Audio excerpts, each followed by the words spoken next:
Hey everybody, Economic Ninja here. I hope you're doing great. The lighting's not perfect, but the sun is rising. Thought the pond looked awesome, so I thought I'd talk to you here. I have a strategy I may deploy for XRP, and I want to explain it with every single person here because I think it's something that a lot of people need to work through in their mind. So we're going to start from the beginning because I said I was waiting for XRP to drop even farther than it has in the last 8 months. But I might shift, and I haven't made a decision about this yet, so check this out. Let's start from the beginning. I started talking about XRP on the channel when it was like 18 cents. And between an 18-cent price and about the 60-cent price, I said that was where I was stopping my purchases, right? Just like I did with silver, where I was starting to talk about silver at $14, and I'm going, hey, when it hits 30, I'm done buying, because you can only do so much buying. But a lot of people get caught up in this eternal doom loop and they don't understand precious metals or crypto cycles. Oh, by the way, I'll throw a sale link down to the Crypto Cycle Pro course. Game changer if you want to learn exactly where you are in the cycle and when to buy at the knees and sell at the shoulders and not be a part of this craziness or ever trying to catch the bottom. So I told people from 18 cents, hey, I was going to stop around 60 cents, and I did. My dollar cost average was about 30 something cents at that point.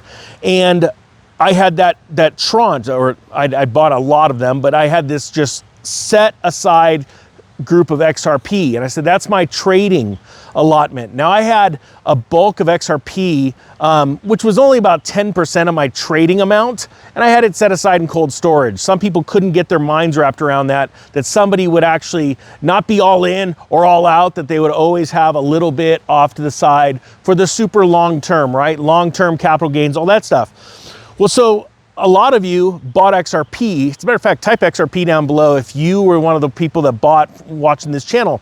So we had this allotment of XRP for trading, and it started to take off. And at around $2.20, $2.30, I started saying, hey, I'm gonna start liquidating my XRP because I believe you're gonna see the market turn. Now, was that the exact top? No. Remember, we've been buying from 18 cents to 60 cents, and that was around the kneecap area, and then we started rising up. At around the shoulders, I said, it's getting hot. There's a lot of indicators that show that retail is moving in and starting to lose their minds. And rather than catch the top and also be catching the drop, I started to sell. So I sold all of my trading XRP at an average price of $2.40, okay? I didn't make 10X. Little did I know that just shortly after that, it would have kept going after the $3.40 mark, and that's when it started dropping. I don't have a chart in front of me and I don't edit these videos, but you know what I mean, right? So I had exited around $2.40. I'd made a really good gain. As a matter of fact, in a lot of people's lives, it would be considered life-changing gains, right? Way more than the stock market went up, way more than the silver market went up. We captured that money. I remember doing a video last June or July when XRP was about $3, and I did a final warning and said, hey, look, I'd look to like start pulling money out. People laughed. These videos are great because you get to go look at all the comments. It's going up to $8, $10. I'm like, no, the market's turning. The entire crypto market's turning. Retail sentiment is changing. So it obviously went up over $3. People were stoked. A lot of people were still buying, and now they are bag holders, right?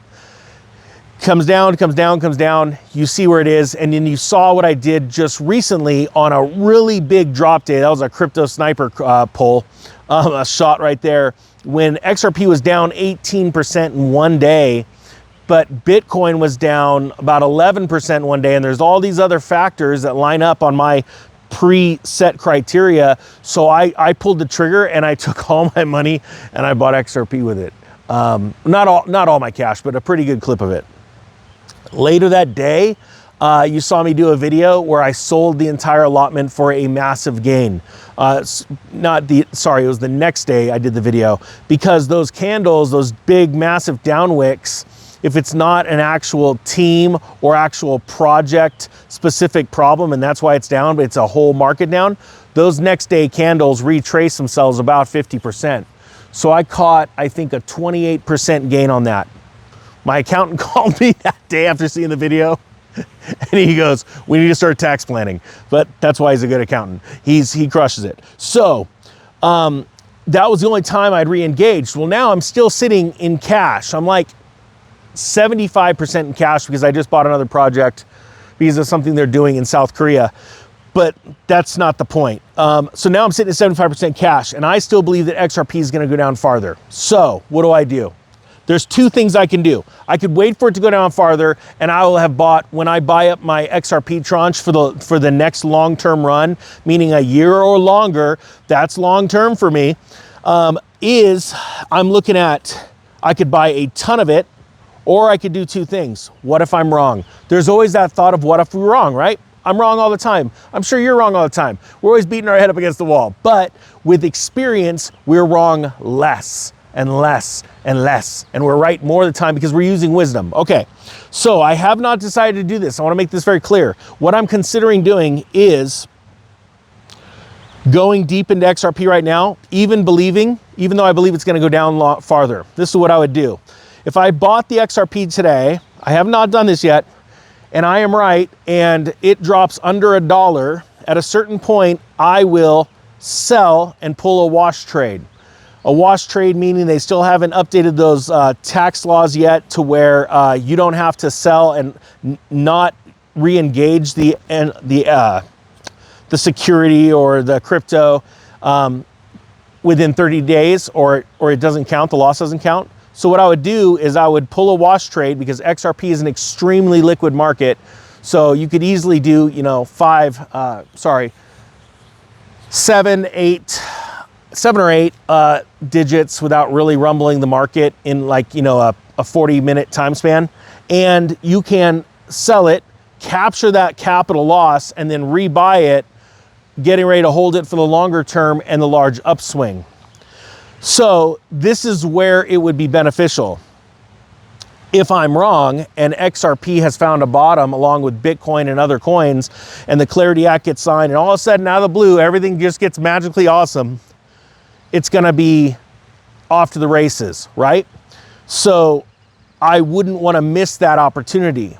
I would be able to hedge my downside risk by having it right now if I'm wrong and it takes off.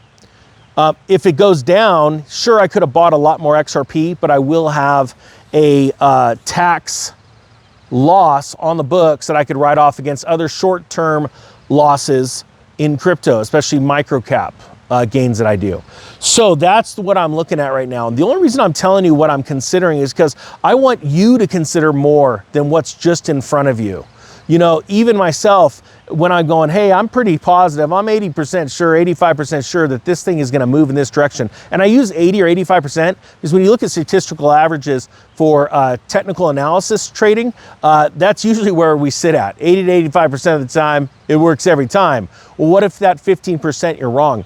And I want you to think differently and more broadly, because this is how I think. And it's not that you should do everything I do, but this is what makes winners, when we think differently. If you want to learn about the crypto cycle, the Crypto Cycles course, I'm going to put a link down below. It's a game changer because you're going to start learning when to sell at the knees. No, that's right. Buy at the knees, sell at the shoulders. You get my point.